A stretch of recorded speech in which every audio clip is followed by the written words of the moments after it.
श्री गणेशाय नमः। वक्रतुंड महाकाय सूर्यकोटि समप्रभ निर्विघ्नं कुरु मे देवं सर्वकार्येषु सर्वदा।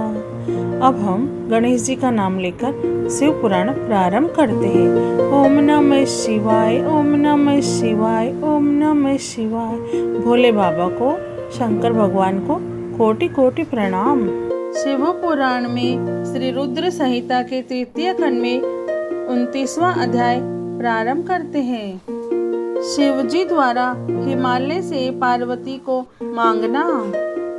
ब्रह्मा जी बोले, हे महामुनि नारद, भगवान शिव के वहां से अंतर्धान हो जाने के उपरांत देवी पार्वती भी अपनी सखियों के साथ प्रसन्नता पूर्वक अपने पिता के घर की ओर चल दी। उनके आने का शुभ समाचार सुनकर देवी मैना और हिमालय बहुत प्रसन्न हुए और तुरंत सिंहासन से उठकर देवी पार्वती से मिलने के लिए चल दिए। उनके सभी भाई भी उनकी जय जयकार करते हुए उनसे मिलने के लिए आगे चले गए। देवी पार्वती अपने नगर के निकट पहुंची। वहां उन्होंने अपने माता पिता और भाइयों को नगर के मुख्य द्वार पर अपना इंतजार करते पाया। वे अत्यंत हर्ष से विभोर होकर उनका स्वागत करने के लिए खड़े थे। पार्वती ने हाथ जोड़कर उन्हें प्रणाम किया। हिमालय और मैना ने अपनी पुत्री को अनेक आशीर्वाद देकर गले से लगा लिया। भाव विह्वल होकर उनकी आंखों में आंसू टपकने लगे। सभी उपस्थित लोगों ने उनकी मुक्त हृदय से प्रशंसा की। वे कहने लगे कि पार्वती ने उनके कुल का उद्धार किया है और अपने मनोवांछित कार्य की सिद्धि की है। इस प्रकार सभी प्रसन्न थे और उनकी प्रसन्नता करते हुए नहीं थक रहे थे। लोगों ने सुगंधित पुष्पों, चंदन एवं अन्य सामग्रियों से देवी पार्वती का पूजन किया। इस शुभ बेला में उन पर स्वर्ग से देवताओं ने भी पुष्प वर्षा की तथा उनकी स्तुति की। तत्पश्चात बहुत आदर सहित उन्हें घर की ओर ले जाया गया और विधि विधान से उनका गृह प्रवेश कराया गया। ब्राह्मणों, ऋषि मुनियों, देवताओं और प्रजाजनों ने उन्हें अनेकों शुभ व उत्तम आशीर्वाद प्रदान किए।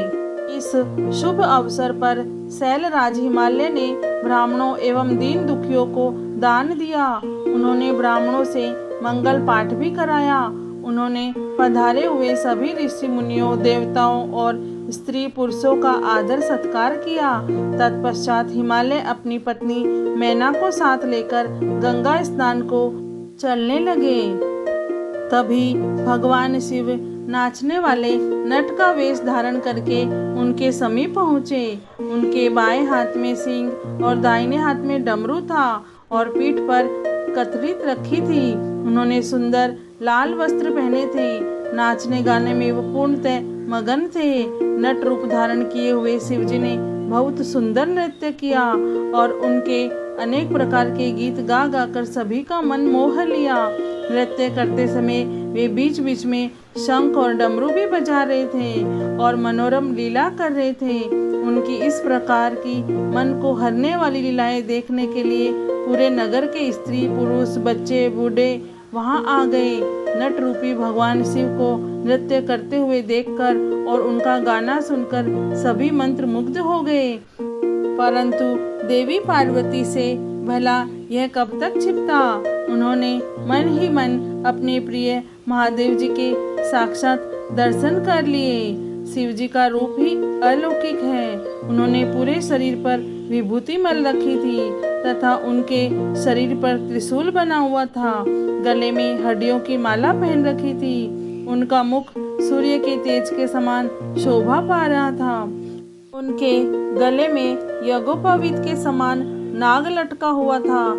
त्रिलोकीनाथ भगवान शिव के इस सुंदर मनोहारी स्वरूप का हृदय में दर्शन कर लेने मात्र से ही देवी पार्वती हर्षातिरेक से बेहोश हो गई।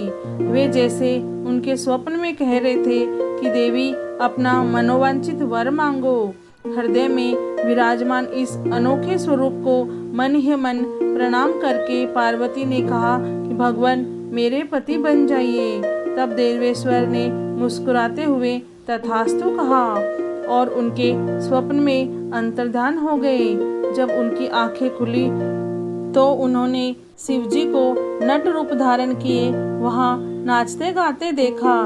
नट के रूप में स्वयं भक्त वत्सल भगवान शिव के नाच गाने से प्रसन्न होकर पार्वती की माता मैना सोने की थाली में रत्न माणिक हीरे और सोना लेकर उन्हें भिक्षा देने के लिए आई। उनका ऐश्वर्य देखकर शिवजी बहुत प्रसन्न हुए, परंतु उन्होंने उन सुंदर रत्नों और आभूषणों को लेने से इनकार कर दिया। वे बोले, देवी भला मुझे रत्नों और आभूषणों से क्या लेना देना। यदि आप मुझे कुछ देना ही चाहती है तो अपनी कन्या का दान दे दीजिए। यह कहकर वे पुनः नृत्य करने लगे। उनकी बातें सुनकर देवी मैना क्रोध से उफन उठी।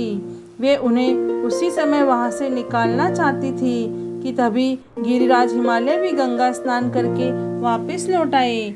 जब उनकी पत्नी मैना ने उन्हें सभी बातें बताई तो वे भी जल्द से जल्द नट को वहां से निकालने को तैयार हो गए। उन्होंने अपने सेवकों को नट को बाहर निकालने की आज्ञा दी, परंतु यह असंभव था। वे साक्षात शिव भले ही नट का रूप धारण किए हुए थे, परंतु उनका शरीर अद्भुत तेज से संपन्न था और वे परम तेजस्वी दिखाई दे रहे थे।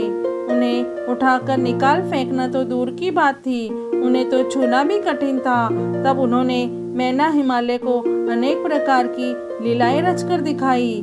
नट ने तुरंत ही श्री हरि विष्णु का रूप धारण कर लिया। उनके माथे पर किरीट, कानों में कुंडल और शरीर पर पीले वस्त्र अनोखी शोभा पा रहे थे। उनकी 4 भुजाएं थी। पूजा करते समय हिमालय और मैना ने जो पुष्प, गंध एवं अन्य वस्तुएं अर्पित की थी वे सभी उनके शरीर और मस्तक पर शोभा पा रही थी। यह देखकर सभी आश्चर्यचकित हो गए। तत्पश्चात नट ने जगत की रचना करने वाले ब्रह्मा जी का चतुर रूप धारण कर लिया। उनका शरीर लाल रंग का था और वे वैदिक मंत्रों का उच्चारण कर रहे थे। उन सभी ने उस नट भक्त वत्सल भगवान शिव के उत्तम रूप को देखा। उनके साथ देवी पार्वती भी थी। वे रुद्र रूप में मुस्कुरा रहे थे। उनका वह स्वरूप अत्यंत सुंदर मनोहारी था।